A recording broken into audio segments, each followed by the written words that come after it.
화 지르라. 아멘. 자, 이 말씀을 가지고 지옥 갈 사람은 누구일까라고 하는 제목으로 말씀을 통해서 은혜를 나누려고 합니다. 이제 앞으로 몇 주 동안 마태복음 23장의 말씀을 가지고 우리 36절까지 말씀을 함께 살펴보면서 지옥에 갈 사람은 누구일까 함께 묵상하려고 합니다. 지옥에 간다는 것은 제가 붙이는 말이 아니고요, 예수님이 친히 지옥에 간다 그렇게 말씀을 하셨기 때문에 저도 설교의 제목을 지옥이라고 하는 그런 단어를 사용했습니다. 앞으로 살펴보겠지만 23장에는 13절에도 나와 있는 것처럼 화 있을진저 외식하는 서기관들과 바리새인들이여. 화 있을진저라고 하는 말은 쉽게 우리 오늘날의 단어로 번역을 하면 저주 받을지어다 그런 뜻입니다. 저주라고 하는 것은 바로 지옥에 떨어진다는 거죠. 15절 끝부분에 보면 너희보다 배나 더 지옥 자식이 되게 하는도다. 너희보다 배나 지옥 자식이 된다고 비교하고 있는데, 그러면 비교의 대상이 너희도 지옥 자식이라는 거 아닙니까? 너희도 지옥 자식인데 그 사람들은 배나 더 지옥 자식이다 이런 의미죠. 그러면 지옥 자식이라는 게 뭐예요? 지옥에 떨어진다는 거 아닐까요? 33절에도 보면 뱀들아 독사의 새끼들아. 뱀 독사라고 하는 것은 어떤 파충류의 동물의 개념이 아니라 사탄의 의미를 가지고 있습니다. 에덴 동산에 하와를 미혹했던 그 뱀, 독사, 다시 말하면 사탄의 자식들, 사단의 새끼들, 이런 의미를 가지고 말하고 있는 거죠. 사단의 자식이라고 하면 뭐예요? 하나님의 판결이 바로 지옥이죠. 그 다음에 나옵니다. 33절을 계속해서 너희가 어떻게 지옥의 판결을 피하겠느냐? 지옥의 판결이라고 하는 것은 지옥에서 재판받는다는 얘기가 아니라 지옥으로 가는 그런 판단을 받는다는 것입니다. 다시 말하면 지옥에 떨어지게 된다는 거예요. 자, 그러면 누가 지옥에 갈까? 우리는 일반적으로 안 믿는 사람들, 이단, 사이비, 다른 종교를 다니는 그런 사람들이 죽으면 천당에 가고 믿는 우리는 지옥에 가고 믿는 우리는 천국에 간다 이렇게 단순히 이분적으로 생각을 하고 있습니다. 예, 그럴 거예요. 근데 문제는 오늘 예수님이 아주 신랄하게 비난하고 화를 내고 있는 대상은 불신자들이 아니고 이단 사이비들이 아니라 당시의 종교 지도자들인 서기관과 바리새인들을 향해서 말하고 있다는 것에 문제가 있습니다. 이들은 자기 자신이나 주변 사람들이 한 번도 의심하지 않았어요. 하나님의 사람이고 천국 가고 또 거기다가 상급이 있을 것이다 라고 여겼던 사람들입니다. 그런데 이 사람들이 지옥에 간다는 거예요. 오늘 이 말씀들은요, 참 설교하는 저도 또 듣는 여러분도 참 부담 가는 불편한 그런 내용들이 많이 있습니다. 이 말씀을 설교하기로 감동을 받고 이걸 설교를 해야 되나 말아야 되나, 또 다른 본문을 찾아서 설교를 하고 싶어서 성경을 뒤적해도 마태복음 23장의 말씀이 마음에 팍 박혀서 이게 떠나질 않는 거예요. 아니야, 이건 나중에 설교해야지. 성도들에게 위로를 주는 설교를 해야지. 다른 성경을 찾고 시편을 찾고 해도 이 마태복음 23편의 말씀이 마음에 떠나지 않아서 결국은 항복을 하고 한 번 설교로 마치는 것이 아니라 몇 주간에 걸쳐서 설교를 하는데, 오늘 1절 2절을 보면요, 우리에게 어느 정도 안도감을 주는 말씀도 있고 또 부담을 주는 말씀도 동시에 있습니다. 안도감을 주는 말씀은 뭐냐면 2절에 서기관들과 바리새인들이 모세의 자리에 앉았으니, 라고 하면서 예수님이 말씀하시는데, 예수님이 말씀하시는 신앙의 소유자들이 누구를 지칭하고 있습니까? 서기관과 바리새인들이에요. 요즘 말로 하면 지도자들입니다. 서기관과 바리새인들이 가지고 있는 신앙에 대해서 예수님이 책망하니까 다행이다, 나는 아니다. 그런 면에서 안도감을 가질 필요가 있고요. 또 부담감은 뭐냐면 이런 서기관과 바리새인들의 신앙을 누구에게 얘기하고 있어요? 그들에게 얘기하고 그들을 책망하면 우리는 제3자로서 이렇게 듣고 있으면 되는데, 이들의 신앙을 1절에 보면 예수께서 무리와 제자들에게 말씀하고 있는 거예요. 그러니까 부담이 되는 거예요. 왜 서기관과 바리새인들의 신앙을 왜 우리한테 얘기하고 있을까요? 당사자들에게 얘기하고 야단치면 저 사람들 신앙 잘못됐구나, 이상한 신앙을 가지고 있구나, 우리가 이렇게 여길 수 있는데, 그들의 잘못된 신앙을 우리한테 얘기하고 있어요. 우리도 무리 중에 한 사람들 아니겠습니까? 예수님을 따르는.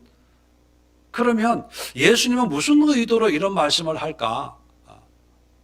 저는 세 가지로 생각을 합니다. 첫째는 참된 신앙이 뭔가를 가르치기 위해서 우리에게 말씀하시고, 너희들은 이러면 안 돼, 이런 신앙을 가져야 돼.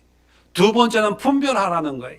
이런 사람들이 지도자거든요. 리더라고 하는 사람들, 선생이라고 하는 사람들이거든요. 또 영적인 아버지라고 떠받들고 있던 사람들이거든요.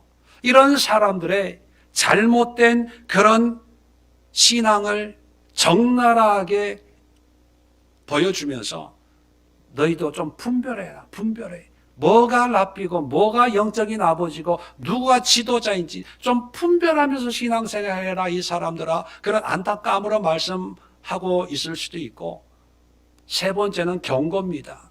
아무리 권세와 명예와 사람들로부터 존경을 받고 인정을 받고 산다 하더라도 하나님 보시기에 아니면 그들 또한 지옥에 떨어진다는 거예요. 자, 그렇다면 예수님은 왜 이 사람들이 지옥에 가야 된다고 말할까요? 또 예수님은 공생의 기간 동안 많은 사람들에게 많은 말씀을 전했어요. 그런데 제가 볼 때 오늘 마태복음 23장에 나오는 이 말씀을 하시면서 제일 화를 냈고 제일 저주스러운 그런 표현을 많이 하셨습니다. 이렇게 분노하면서 화를 내면서 설교한 적이 없거든요. 화 있을진저 저주 받으라, 이 말을 무려 7번씩이나 해요. 7번씩. 뱀들아, 독사의 새끼들아. 이게 그냥 할 수 있는 얘기가 아니잖아요. 그리고 나이로 봐도 예수님 한 30대 정도 젊은이에 속하고, 서기관 바리새인들은요 나이가 많거든요. 이 사회적 지위도 예수님은 목수예요. 출신도 나사렛 출신입니다. 별로 배경도 없는 그런 그런 출신입니다. 근데 서기관 바리새인들은요 내노라는 사람들이에요. 그런데 이렇게 화를 내고 저주받아라, 지옥 갈 거야, 너희도 지옥 가고 너희들이 전도한 사람들도 지옥 데리고 가고, 뭐 이런 얘기를 하는 거예요. 무섭지 않아요? 그래서 예수님이 누구를 향해서 이렇게 신랄한 책망을 하냐 하면 지도자들입니다. 지도자들. 오늘로 보면 목사와 신학교 교수, 어떤 신앙의 지도자, 목회자, 리더라고 하는 그런 사람들을 향해서 아주 신랄하게 책망하고 비판하고 있어요. 단순히 너 잘못됐다, 혼난다, 그게 아니라 너 지옥 가. 예수님이 천국과 지옥을 말씀하셨지만 이렇게 신랄하게 지옥에 대해서 저주스럽게 저주를 쏟아 붓는다는 표현에 맞을 거예요. 7번씩이나 하니까 왜 이렇게 화를 내실까? 그 이유를 이제 몇 주간 살펴보고 오늘 그 첫 시간으로 살펴보려고 합니다. 먼저 서기관 바리새인들이 누구냐 먼저 아는 게 좀 도움이 되겠지요. 이 서기관이라고 하는 이 부류는 언제 만들어지기 시작했냐면 바벨론 포로로 끌려가서 포로 생활하면서 이제 만들어진 그런 부류가 서기관들입니다. 예루살렘 성전에서 제사를 드리지 못하니까 이제 포로 생활하니까 이제 제사 없이 신앙생활하기 위해서 이제 성경을 공부하고 그 성경을 가르칠 사람이 필요한 거죠. 그래서 그 성경을 연구하고 가르치는 사람이 바로 서기관들입니다. 이제 성경을 연구하려고 하니까 성경이 있어야 되잖아요. 근데 오늘날처럼 성경이 책으로 있는 것이 아니라 옛날에는 두루마리에다가 다 글자 하나하나를 써야 됐습니다. 그래서 그 성경을 복사하는, 필사하는 사람, 필사하면서 연구하고 공부해서 이것을 가르치는 사람이 바로 서기관들이에요. 우리 구약 성경에 보면 에스라라는 사람이 나옵니다. 에스라를 학사 에스라 이렇게 표현을 하죠. 그 학사라는 말이 바로 서기관입니다. 그래서 이 서기관들은 성경에 아주 깊은 지식을 가지고 있고 많이 연구하고 또 성경을 일일이 필사하면서 사람들에게 가르치기에 사람들에게 존경을 받는 거죠. 자, 그래서 서기관들이 이제 생겨나기 시작을 합니다. 자, 그러다가 이제 예루살렘으로 귀환을 하죠. 귀환을 해서 이제 신앙생활을 이제 성전에서 예배를 드리는데, 여러분 세계 역사를 잘 아시다시피 이스라엘 백성들이 유다가 귀환을 한 다음에 이제 세계 정세가 굉장히 복잡해집니다. 그러다가 그 세계 주도권을 누가 잡냐? 로마가 잡아요. 이 로마가 이제 팔레스타인, 이스라엘을 쳐들어와 가지고 이제 식민지를 만들게 되는 거죠. 자, 그럴 때 한 부류의 사람들이 고민에 빠집니다. 어떤 고민에 빠지냐면, 야, 왜 하나님을 믿는 우리 민족이 왜 이방 민족에게 이렇게 자꾸 전쟁하면 지고 하냐? 우리가 믿는 하나님이 천지를 창조하신 하나님인데 이렇게 열심히 신앙생활하고 믿으면 하나님이 우리를 도와주셔서 이방인들과 싸워서 이기도록 해야 되는데, 여호수아서 봐라, 하나님이 도와주시니까 이기지 않냐? 근데 왜 우리는 이기지 못하지? 이런 고민에 빠진 사람들이 생겨납니다. 그러다 그 사람들이 어떤 결론에 이르렀냐 하면, 하나님이 능력이 없는 것이 아니라 우리가 믿음이 없어서 그렇구나. 어떤 면에서 믿음이 없었냐? 구약 성경을 공부해 보니까 하나님의 말씀, 하나님의 율법을 지키면 복을 주고 머리가 되고 꼬리가 되지 않고, 싸우면 백전백승하고 나가도 복을 받고 들어와도 복을 받는 그런 복을 주신다고 약속을 했는데, 우리가 하나님의 말씀을 지키지 못해서 나라가 이렇게 어렵고 힘들구나.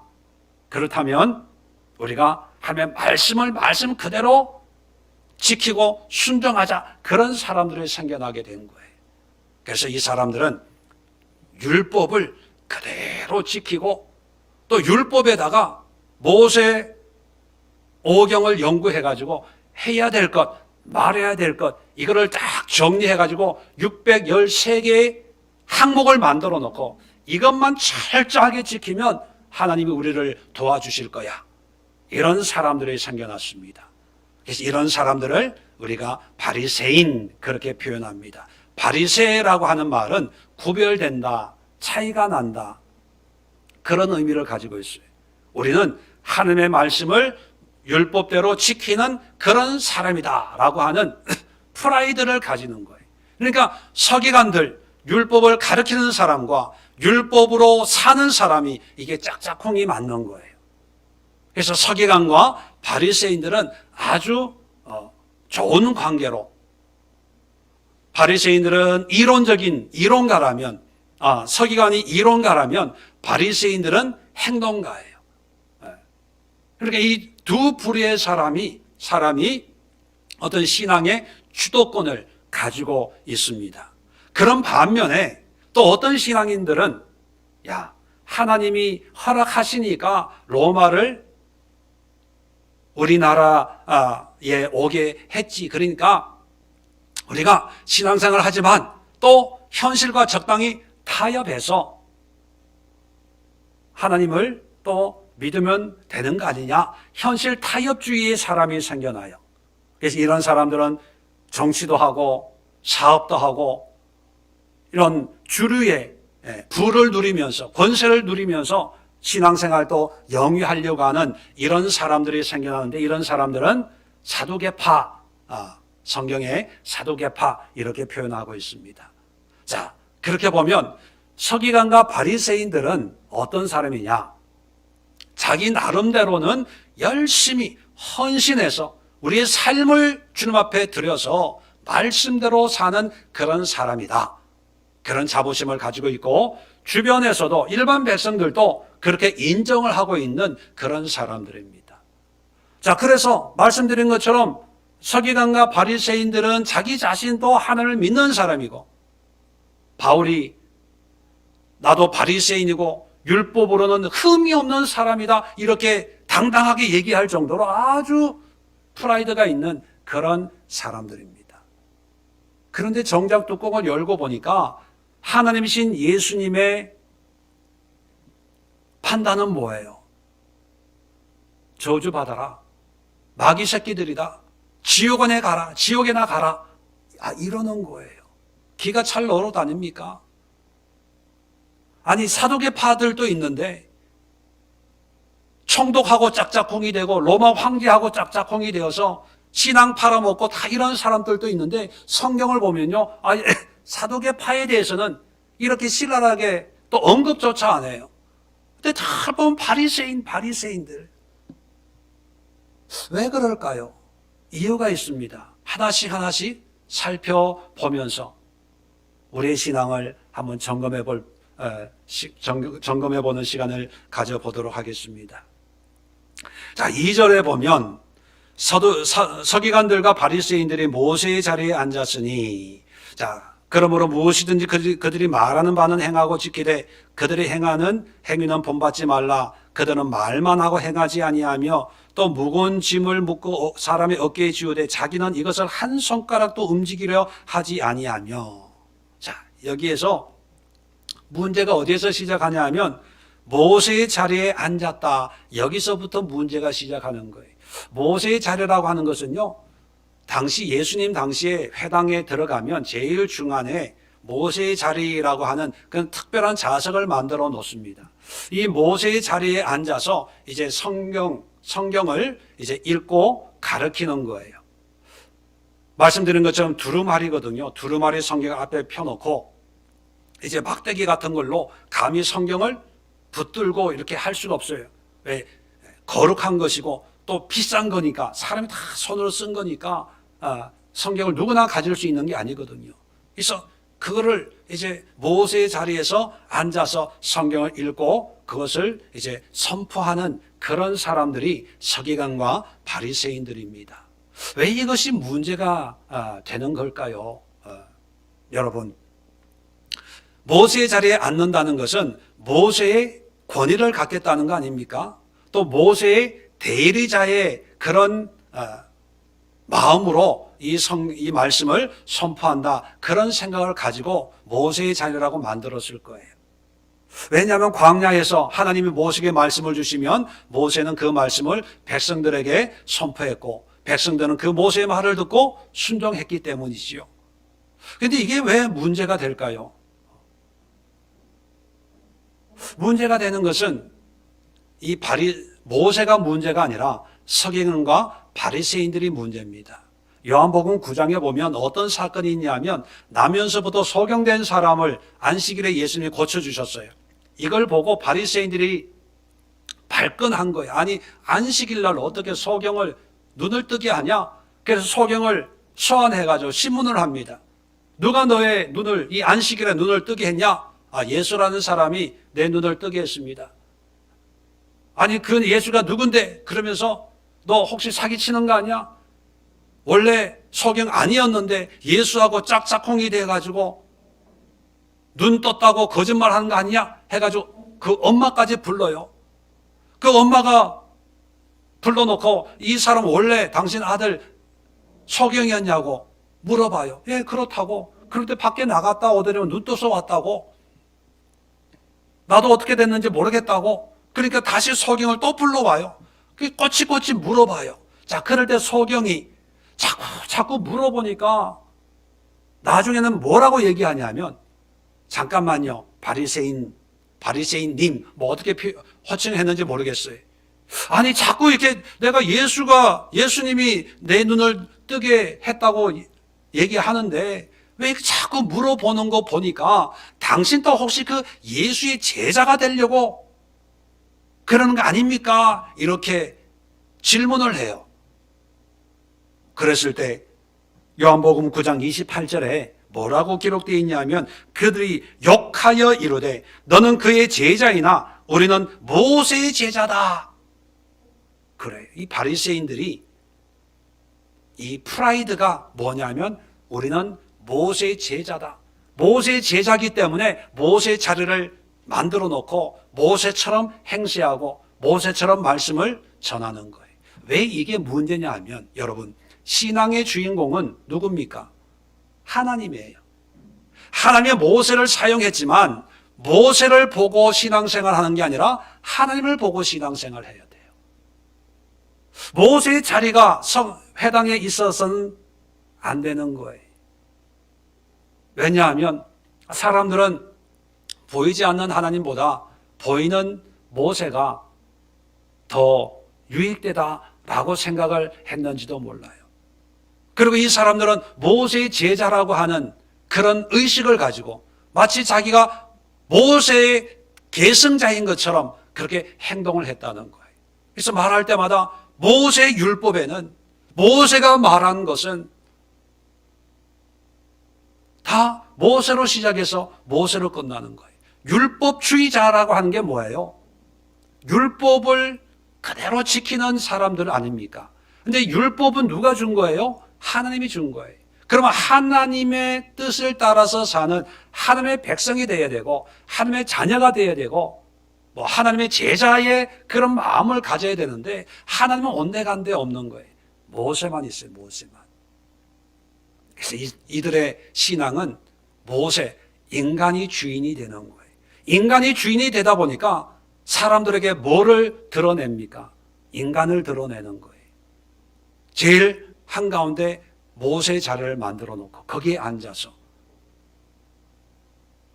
하나님의 말씀을 가르치는 거예요. 이게 비단 유대인들의 문제만이 아니라 세계 역사를 보면요, 중세에 카톨릭에도 교황 무오설이라는 그런 신학을 만들었습니다. 교황은 실수가 없다는 거예요. 왜냐하면 교황은 베드로의 후계자들이거든요. 일대 교황이 베드로라고 인정을 합니다. 그래서 바티칸에 가면 제일 메인 그 성당의 이름이 베드로 성당이에요. 그리고 그 앞에 큰 베드로 석상이 있답니다. 근데 그 베드로 석상 발이 까맣게 반들반들하게 달아있대요. 왜냐하면 그 순례하는 사람들이 베드로 발을 만지고 기도하면은 기도가 응답이 된다고 그런 속설이 있어가지고 저는 가보진 않았지만 갔다 온 분들이 그러더라고요. 그래서 내가 그랬어요. 왜 발을 만지는지 아냐? 코를 만져야 응답이 되는데 너무 높아서 코를 못 만져서 그렇다. 발은 만질 수 있는 위치에 있으니까요. 그 정도로 베드로로 말미암는 그런 어떤 사도성의 계승자라고 하는 개념을 가지고 베드로를 일대 교황이고 그 다음부터 베드로의 어떤 계승자라는 개념을 가지고 교황이 되는 거예요. 그래서 교황은 실수가 없다는 거예요. 그런데 중세 교황이 많이 허물이 많잖아요. 음란하고 타락하고 그러다가 이제 수백 년 뒤에서 이걸 바꾼 거예요. 어떻게 바꿨냐 하면 교황도 사람이기 때문에 윤리적이나 도덕적으로 오류는 있지만 그런데 교황의 보좌에 앉아서 선포하는 것은 오류가 없다. 이렇게 바꾸었어요. 엑스 카시드라 라틴 말로 엑스라는 거 하는 말은 뭐뭐로부터라는 말이고 카시드라라는 말은 이 보좌의 보좌. 교황의 보좌로부터 나오는 말은 오류가 없다. 그래서 모든 세계 가톨릭 교회는 교황의 말 한마디에 다 움직이는 그런 체제가 구축이 된 거죠. 왜 그런 주장을 하냐 하면 베드로의 계승자기 때문에. 근데 여러분, 베드로도 사람이고 실수했잖아요. 성경 어디에도 사람이 오류가 없고 교황이 오류가 없고 목사가 오류가 없고 그런 얘기 없어요. 또 의자에 앉아서 하는 얘기는 오류가 없고 개인적으로 하는 얘기는 실수가 있을 수 있는 이런 얘기도 없어요.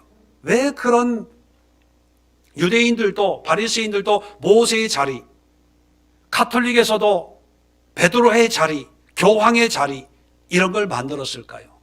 권위 때문에 그래요. 사람들로부터 권위를 받고 싶거든요. 모세가 받았던 그 권위처럼 베드로가 인정받았던 그 권위처럼 나도 그렇게 여겨달라는 거예요. 그래서 사람의 주인이 되는 그런 명칭을 붙여서 보이지 않는 하나님보다 너희들이 잘 알고 있는 이런 위대한 신앙의 사람이 바로 내가 계승할 사람이다. 그러니까 나를 존귀하게 여겨라. 이런 인간의 욕심이 들어간 거죠. 그렇다면 여러분, 오늘날 교회 안에 모세의 자리, 베드로의 자리는 어딜까요? 저는 강단이라고 생각해요. 이 강단에서 목사가, 담임 목사가 하나님의 말씀을 선포하면 그게 하나님의 말씀이라고 믿으세요. 아멘 하세요. 내가 하는 말이 아니라 하나님이 하시는 말씀입니다. 믿으세요. 그렇게 설교를 해요. 예, 맞는 말입니다. 근데 중요한 것은요, 그 다음 말씀이에요. 예수님이 뭐라 그러냐면 3절 보세요. 그러므로 무엇이든지 그들이 말하는 바는 행하고 말하는 바는 따라서 듣고 행하래요. 왜 듣고 행하라고 말씀할까요? 모세의 자리에 앉아서 하는 말은 결국 누구의 말이에요? 하나님의 말이거든요. 하나님의 말이기 때문에 그 말은 듣고 행하라는 거예요. 그 말 자체가 잘못된 게 아니라는 거예요. 그죠? 자, 그 다음에 보세요. 그들이 하는 행위는 본받지 말라. 그들이 말만 하고 행하지 아니하며 무거운 짐만 어깨에 지고 자기는 손가락 하나 움직이지 않는다는 거예요. 자, 그러면 이들이 지옥 가는 이유는 뭐예요? 잘못 가르쳐서예요? 잘못 살아서예요? 잘못 살아서예요. 이걸 분별해야 됩니다. 여러분, 어떤 분들이요, 이단이냐 아니냐 이런 시비가 있는 그런 교회 가서 예배를 드리고 저한테 와가지고 목사님 거기 가서 예배 드리니까 설교가 똑같던데요. 목사님이 하던 설교나 그 교회 목사님이 하는 설교가 똑같던데요. 이상하지 않던데요. 이렇게 얘기를 해요. 예, 이상하지 않을 수 있어요. 오히려 어떤 목사님들은요, 더 설교를 잘할 수 있어요. 정말 이단, 신천지 이런 데는요, 정말 성경을 잘 가르칠 수 있어요. 물론 잘못된, 거짓된 말씀을 만들어서 하는 거지만요. 말씀에 문제가 없을 수 있어요. 그런데 어디에 문제가 있냐 하면 그 말씀을 전하는 그 사람의 마음, 생각, 태도, 삶에 문제가 있다는 거예요. 그런데 우리는 한계가 있어요.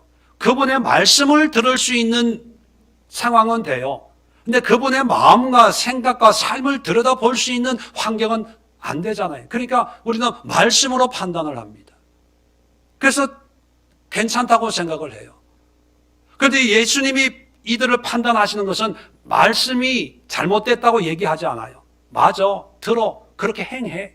그런데 그들의 삶은 절대로 본받지 마. 모세의 자리에 앉아서 모세의 제자네, 누구의 제자네, 누구의 계승자네, 무슨 주인네, 이런 얘기는 절대로 듣지 마. 그 사람들은 말만 하지 손가락 하나 말씀에 순종하려고 하지 않아. 왜 순종 안 하려고 할까, 이 사람들은? 의식적으로 불순종할 거야, 그래서 불순종하는 것이 아니라요, 자기가 하나님의 말씀을 전하면서 착각하는 거예요. 나는 온전해. 저도 목사이지만 늘 두려운 게 뭐냐면 목사이기 때문에 설교를 해야지요. 말씀을 전해야지요. 전하면서 성도들을 보면서 왜 이렇게 안 살지? 저 집사는, 저 권사는 왜 이렇게 순종 안 하지? 남만 보지. 다른 성도를 판단하고 그들의 삶을 보려고 하지 내 자신을 보기가 쉽지가 않아요. 하나님의 말씀을 전하면서 무의식적으로 나는 괜찮아. 이런 설교를 하고 있으니까 나는 걱정 없어. 이런 안도감. 그리고 사람들의 약함과 연약함은 정말 기가 막히게 눈에 들어와요. 그게 문제예요. 목회자의 문제. 여러분, 설교 가지고 이제 판단하지 마세요. 옛날에는 우리가 신앙 말씀에 대해서 지식이 없을 때는 목사의 말씀이 절대적이었어요. 시골의 교회, 저희 동네는 교회가 없었습니다. 윗동네에 교회가 있었는데 옛날에 시골에서 그래도 대학 나온 분은 목사님밖에 없었어요. 신학대학이라고 나왔으니까. 그러니까 목사님 뭐 어려운 문제 있고 하면 목사님에게 상담을 하고 또 신앙적에서 목사님이 읽어주고 해석해 주는 거가 이게 절대적이었어요. 그래서 옛날에는 그냥 덮어놓고 목사님 말씀만 듣고도 신앙생활하는데 부터 뭐 어려움이 없었습니다. 오라면 오고 가라면 가고 새벽 가서 종치라면 종치고 그죠? 그런데 이제 시대가 바뀌었어요. 이제 목사님보다 성도들이 학력 수준이 더 높아지고요. 이제 웬만한 건 인터넷에 검색을 하면 다 나와요. 서기관이 어떻게 됐고 바리새인이 뭐고 뭐 이런 것. 이제 성도들이 원어를 가지고 공부하는 그런 시대가 됐습니다. 그 얘기는 뭐냐면 이제 말씀을 듣는 귀나 말씀을 보는 눈이 완전하진 않지만 어느 정도 기본은 되었어요. 문제는 그렇게 살지 못해서 문제지. 이제는 그 말씀으로 살아가는 삶에 신경을 써야 된다는 거예요.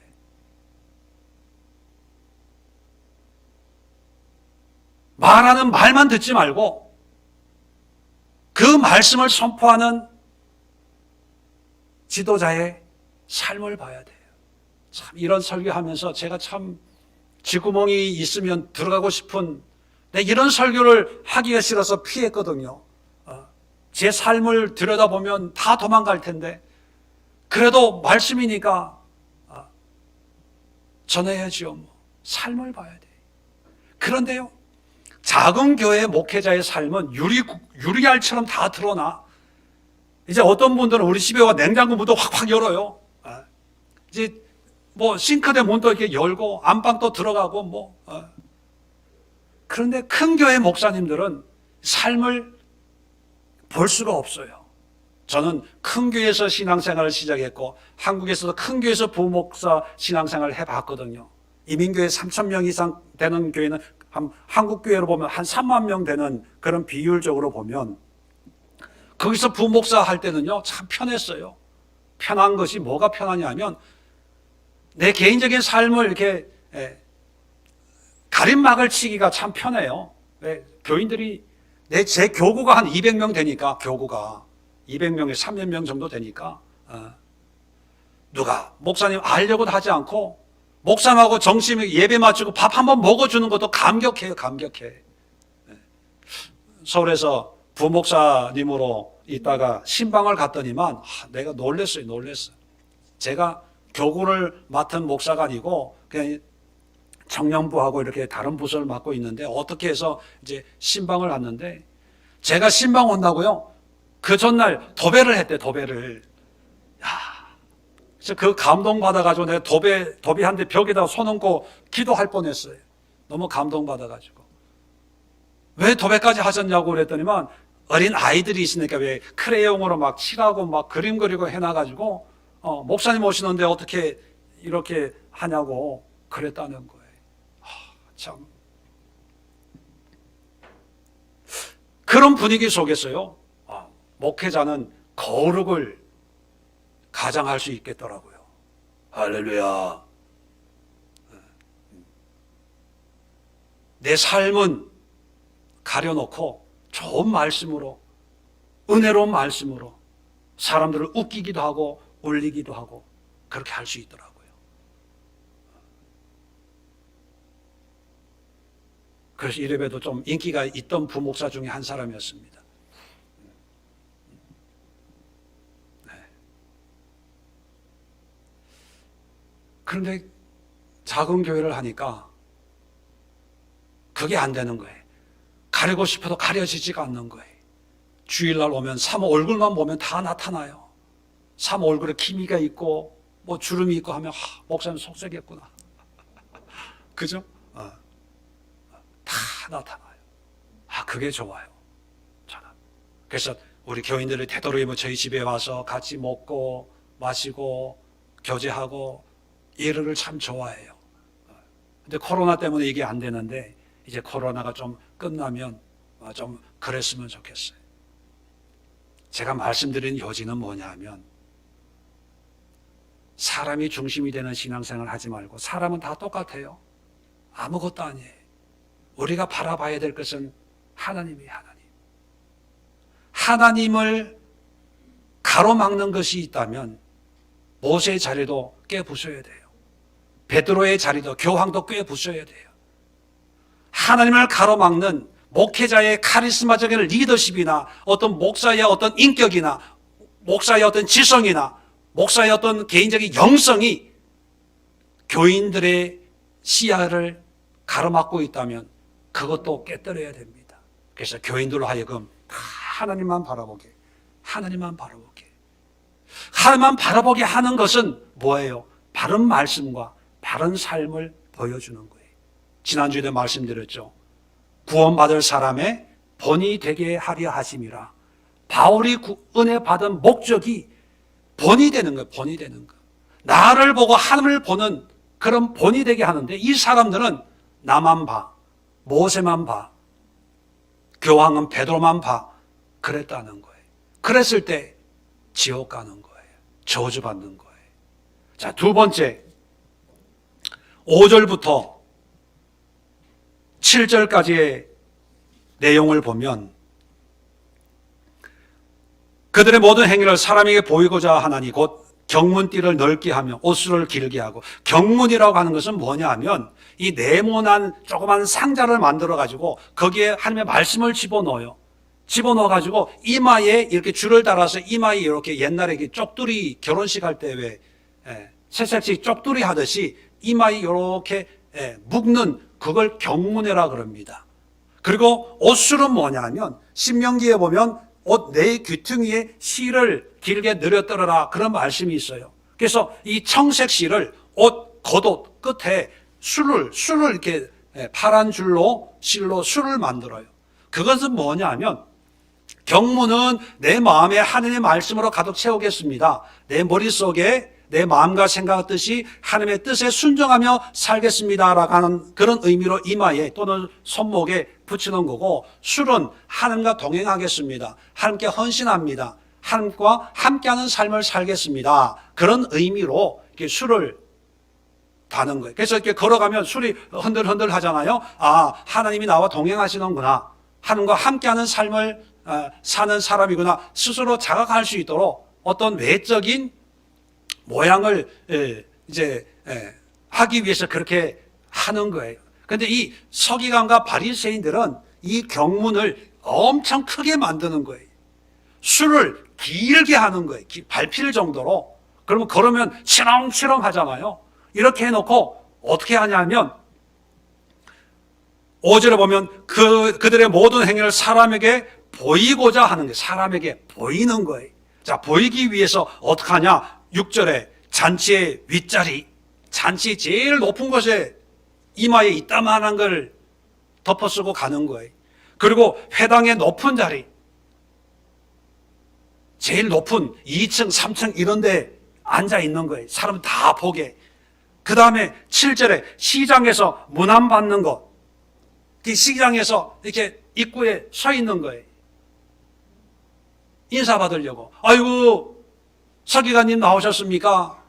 바리새인님, 역시 믿음 좋으시네요. 참 하나님의 말씀으로 살고 하나님과 동행하는 삶 참 부럽습니다. 어쩌면 그렇게 믿음이 좋아요. 이렇게 인사받고 싶었어. 누가요? 평신도가 아니라 지도자들이 사람의 인정을 받으려고 한다는 거예요. 그래서 지옥 가는 거예요. 그러면 우리 신앙이라고 하는 것은 누구의 인정이 제일 절대적입니까? 하나님의 인정이 제일 절대적이에요. 그런데 하나님의 인정보다 사람의 인정을 더 추구해요. 왜요? 이 사람들이 하나님의 인정이 중요하다는 걸 몰라서 그럴까요? 이렇게 성경을 열심히 공부한 사람들이 왜 모르겠어요? 알죠. 머리로는 아는데 현실적으로는 사람들이 한마디 해주기를 바라는 거예요. 세상에서 인정받고 싶은 거예요.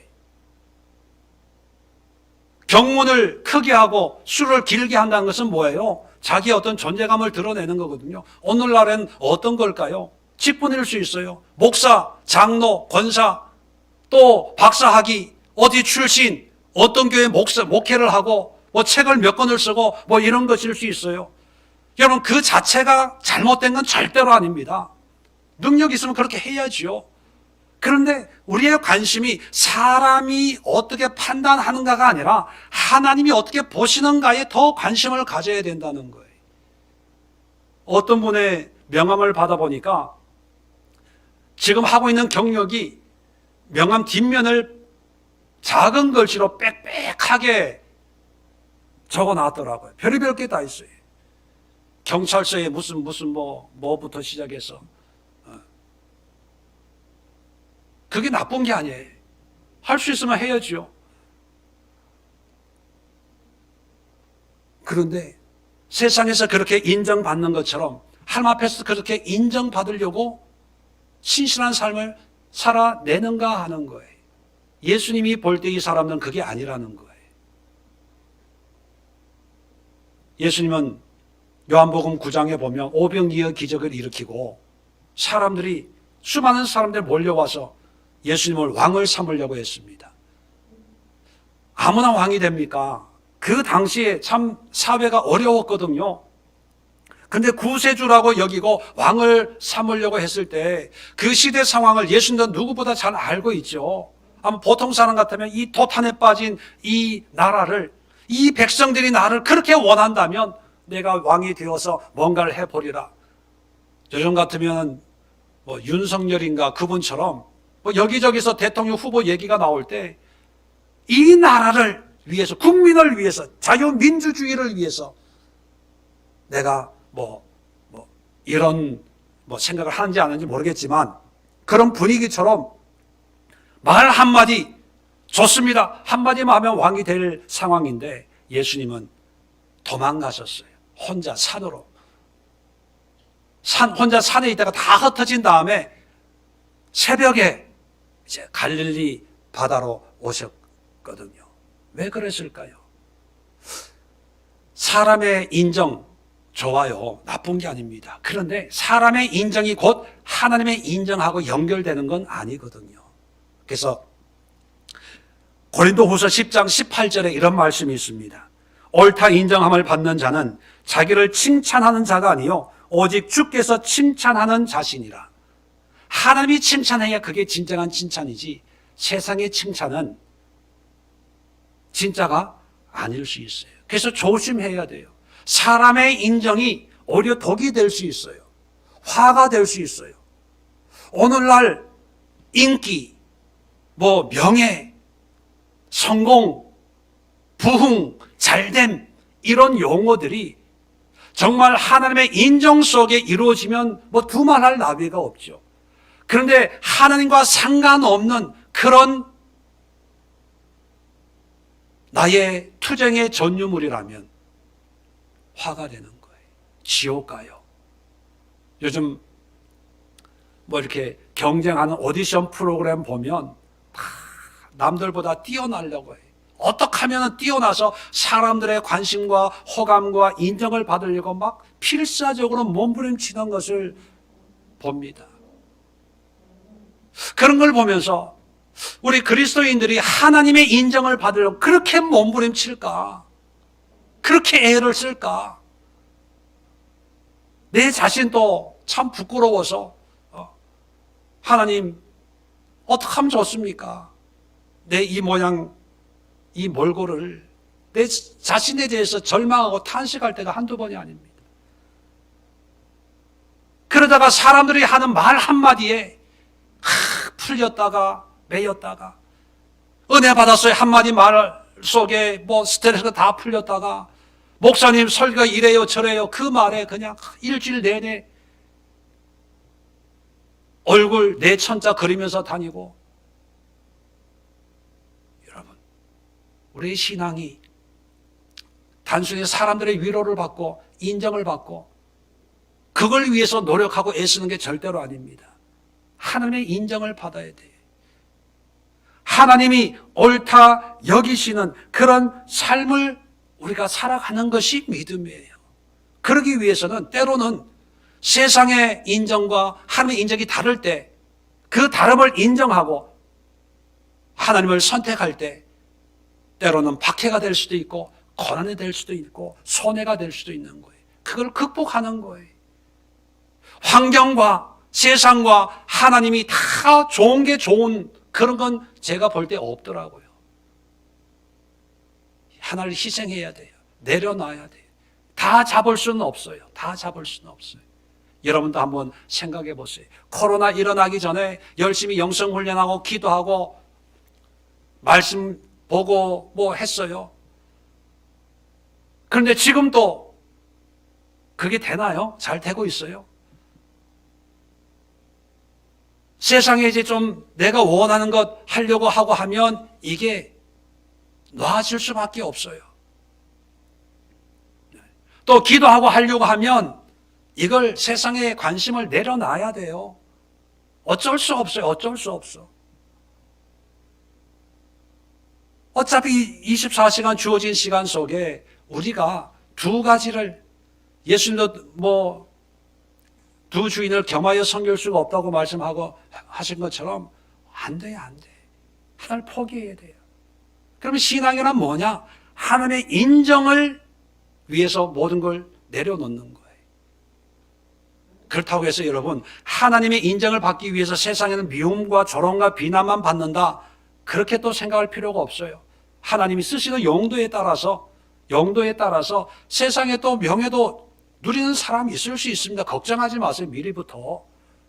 또 세상의 부를 맛볼 수 있는 그런 사람들도 있어요. 중요한 것은 하나님의 인정을 위해서 몸부림치는 그런 신앙인이 되어져야 된다는 것입니다. 세 번째로 8절부터 12절까지 보면 너희는 랍비라 칭함을 받지 말라. 너희 선생은 하나요? 너희는 다 형제니라. 땅에 있는 자를 아버지라 하지 말라. 너희 아버지는 한 분이시니 곧 하늘에 계신 이시니라. 또한 지도자라 칭함을 받지 말라. 너희 지도자는 한 분이시니 곧 그리스도시니라. 여기 보면 랍비, 아버지, 지도자라는 말이 나옵니다. 여기서 참고로 아버지라고 하는 것은 육신의 아버지를 얘기하는 것이 아니라 이 서기관 바리새인들이 사람들에게 나는 당신의 영적인 아버지다 말씀을 가르치고 양육하니까 영적인 신앙의 아버지의 역할에 대해서 얘기하는 거지 육신의 아버지를 얘기하는 게 아닙니다.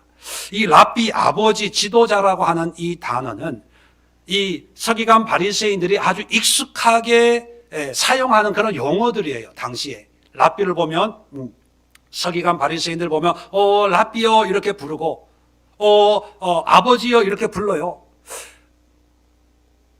엘리야가 승천할 때 엘리야의 후계자인 엘리사가 엘리야를 보면서 내 아버지요 내 아버지요 이렇게 부르짖는 모습이 나오거든요. 스승이나 어떤 영적인 도전을 주는 그런 분들 향해서 영적인 아버지다 이런 표현은 쓸 수 있거든요. 또 지도자, 말 그대로 영적인 지도자예요. 랍비는 선생이거든요. 예수님을 향해서 제자들도 베드로도 랍비요 이렇게 불러요. 예수님도 그렇게 랍비라고 부름을 받았어요. 이 용어가 잘못됐다는 것이 아니라 랍비라 칭함을 받지 말라, 아버지라 하지 말라, 지도자라 칭함을 받지 말라. 이렇게 이들이 가지고 있는 어떤 타이틀, 우리 같으면 목사, 박사, 지도자, 이런 타이틀을 예수님이 다 깨뜨려 버려요. 다 뜯어버려. 그러면서 새롭게 말씀해 주는데, 랍비라 칭하지 말라. 너희 선생은 하나요. 너희는 다 형제니라. 너희 선생은 하나요라고 하는 것은 뭐예요? 하나님이라는 거예요. 하나님만이 선생이지 너희는 다 형제, 똑같아. 목사나 성도나 다 똑같아. 차이가 없어. 그런 뜻이에요. 아버지라 하지 말라. 아버지는 오직 한 분, 하나님밖에 없어. 하늘에 계신 이. 누구예요? 하나님이에요. 지도자라고 하지 말라. 지도자는 한 분이 그리스도시다. 나다, 나. 메시아다. 다시 말하면 이 직분을 가지고, 이 직분 자체가 잘못된 것이 아니라 이 직분을 가지고 어떤 역할을 하는가, 그 역할의 문제를 가지고 얘기하는 거예요. 다시 좀 더 쉽게 표현하면 이 사람들이 이런 직분 명찰을 가지고 거드름 부렸다는 거예요. 잘난 척 했다는 거예요. 교만해졌다는 거예요. 내가 너보다 더 많이 하니까 넌 나한테 배워야 돼. 잔소리 하지 말고 내가 하라는 대로 하면 돼. 내가 너 선생이야. 내가 너 영적인 아버지니까 야단쳐도 돼. 너 이렇게 할래? 왜 내 말대로 안 내? 내 말 안 들어. 막 야단치고 윽박지르고. 지도자니까 따라와. 내가 하자는 대로 해. 지금은 모르지만 내가 지도자니까 가는 대로 따라오기만 하면 나중에 다 잘 됐다고 그렇게 여길 거야. 그랬다는 거예요. 선생이기 때문에 더 많이 알고, 지도자이기 때문에 순종해야 되고, 영적인 아버지이기 때문에 불평불만 해서는 안 되고 무조건 순종해야 돼. 그랬다는 거예요. 이런 모습에 예수님이 그걸 다 명찰을, 지위 박탈 그런 거 있잖아요. 그걸 다 떼어버리는 거예요. 랍비는, 선생은 하나님이고 너희들 다 똑같아. 목사나 평신도나 다를 게 뭐가 있어요? 똑같아요. 예배 인도하고 말씀을 전해주고 그 성도들의 영혼을 책임지는 그런 기능의 면에서는 목사가 있고 장로님이 계시고 집사님이 계시고 권사님이 계시죠. 그런데 하나님 앞에서는 형제 자매 지체예요. 지체. 우리의 머리는 예수 그리스도밖에 없어요. 목사가 진리의 말씀을 전하지 않으면 순종할 필요가 없는 거예요. 목사라는 타이틀이 영원한 어떤 구원의 보장, 진리의 보장을 증명해 주는 게 아니라는 거예요.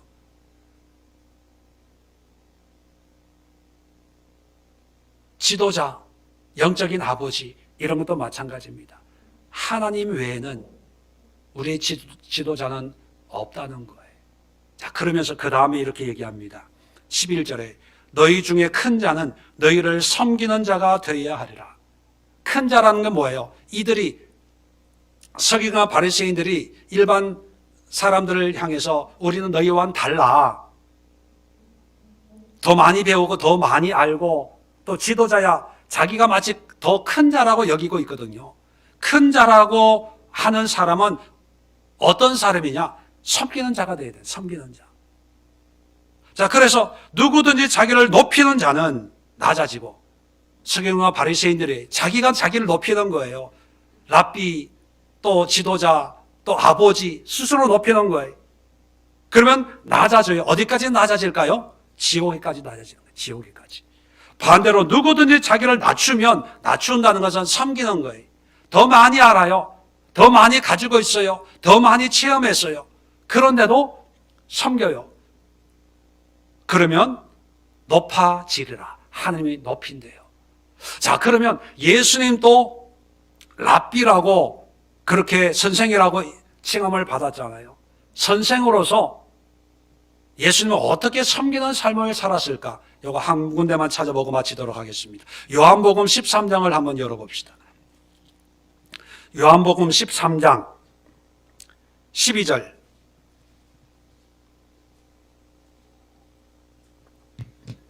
자, 그들의 발을 씻으신 후에 옷을 입으시고 다시 앉아 그들에게 이르시되, 지금 최후의 만찬에서 세족식을 하는 거예요. 세족식, 발을 씻기는 거예요. 자, 예수님 발을 다 씻기시고 이렇게 말씀합니다. 내가 너에게 행한 것을 너희가 아느냐? 이게 무슨 뜻이냐? 이렇게 물어봐요. 13절에 너희가 나를 선생이라 또는 주라 하니 너희 말이 옳도다. 내가 그러하다. 내가 너희 선생이라는 게 랍비입니다. 14절에 내가 주와 또는 선생이 되어 너희 발을 씻었으니 너희도 서로 발을 씻어주는 것이 옳으니라. 내가 너에게 행한 것 같이 너희도 행하게 하려 하여 본을 보였노라. 내가 진실로 진실로 너희에게 이르노니 종이 주인보다 크지 못하고 보냄을 받은 자가 보낸 자보다 크지 못하나니 너희가 이것을 알고 행하면 복이 있으리라. 뭐예요? 큰 자면, 선생이면 제자의 발을 씻어주는 게 마땅하다는 거예요. 그리고 그렇게 하도록 하기 위해서 내가 본을 보였다는 거예요. 또 그렇게 하면 이것이 너에게 복이 있게 될 것이다 말씀하고 있어요. 저도 이 말씀을 묵상하면서 또 이거 설교해야 되나 말아야 되나. 왜냐하면 저는 성도들 발 씻긴 적 한 번도 없거든요. 그래서 오늘 저녁에 예배 마치고 저희 집에 오십시오. 물론 발만 씻긴다는 그 의미만 있는 게 아니겠지요. 낮은 자로서 섬겨야 된다는 거예요. 과연 담임 목사로서 우리 성도들을 얼마나 섬겼는가. 정말 부끄럽고 구멍이라도 있으면 얼굴을 묻고 싶은 그런 심정입니다. 말씀을 가르치고 설교를 하고 신앙에 대해서 지도자라고 하는 그런 명칭으로 사역을 하고 있는데 참 부끄럽지만 하나님의 말씀이기 때문에 또 회개하는 마음으로 여러분들과 함께 나눕니다. 왜 지옥에 갑니까? 그렇게 인정받고 랍비고 영적인 아버지고 지도자인데 알고 보니까 지옥에 떨어져 있어요. 왜요? 지도자로서의 권위를 다 누렸어요. 이상하게 생각하는 사람 없어요. 큰 교회 목회자, 큰 교회 목회자로서 누릴 수 있는 건 누려요. 세상에선 아무도 손가락질 안 해요. 어떤 교회 목사님은 월급이 1억이 넘는데요. 그리고 신방하면 신방비, 뭐 무슨 비, 김장, 목사님 가정에 김장도 안 하는데 김장 헌금, 무슨 헌금. 그런데요. 근데 그 교회 성도들은 그래서 뭐 어쨌다고 교회가 크고 재정이 있으면 목사님 잘 섬기는 게 오히려 복 받는 거지 그렇게 얘기해요. 예, 세상에서는 문제될 게 없어요. 오히려 그것이 성공의 척도일 수 있고 목회자들에게 꿈을 주고 희망을 주고 나도 열심히 목회하면 저런 목사님처럼 될 수 있겠다라고 하는 어떤 기대를 줄 수 있는 동기부여의 역할을 할 수 있을 거예요. 근데 문제는 뭐냐면 하나님이 어떻게 판단하시냐는 거예요. 지도자로서 성도의 발을 씻기는 그런 마음으로 섬겼냐, 낮아졌냐? 저는 낮아지는 걸 좋아해요. 근데 낮아지는데 그냥 성도들이 막 짓밟는 건 싫고요. 하나님의 은혜 가운데 낮아지고 섬기고 베풀고 많은 뭐 물질이 없어서 많이는 못하지만 또 많은 물질이 없어서 너무 감사해요. 왜? 물질이 많으면 큰 돈 써야 되는데 물질이 없어서 그렇게 큰 돈 안 써도 나누고 섬길 수 있어서. 여러분, 지옥 가는 사람이 누굴까요?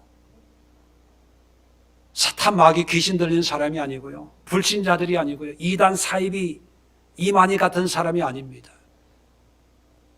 지옥 갈 사람이 어쩌면 여러분을 설교하고 있는 저일 수 있어요. 어쩌면 여러분들이 영적인 아버지라고 여기는 그 목사일 수 있어요. 여러분들이 지도자라고 여기는 존경한다고 여기는 그 목사일 수 있어요. 여러분이 배웠던, 읽었던 그 책을 쓴 그 신학자일 수 있어요. 심각한 거 아닙니까? 우리가 착각할 수 있어요. 이것은 뭐 어떤 천국 갔다 왔다는 뭐 간증자, 누가 지옥에 갔다면 누구 목사도 있고 어떤 목사도 있고 이런 거가 아니라 성경에 있는 예수님의 말씀을 가지고 얘기하는 것입니다. 그렇다고 두려워하지 마세요. 예수님 말씀하시는 것은 뭐냐면 바르게 분별하고 참된 신앙이 무엇인가 우리에게 경고의 메시지로 주는 거예요. 그렇다면 우리의 신앙도 세상의 인정이나 또 사람에게 또 내 자신의 어떤 교만이나 높아짐에 취하지 말고 사람을 우상시하지 말고 사람을 의지하지 말고 하나님을 1대1로 대면에서 만나려고 하나님을 보려고 하고 하나님의 뜻을 찾으려고 하고 하나님의 말씀대로 순종하려고 하는 그런 처절한 몸부림 속에 때론 넘어지고 쓰러지고 엎어지지만 하나님이 그런 모습을 보시고 그것을 인정해 주실 때 그것이 행복이고 기쁨이고 그것이 감사의 삶이 될 거라는 것을 다시 한번 말씀드리고 싶습니다. 기도하겠습니다. 좋으신 하나님,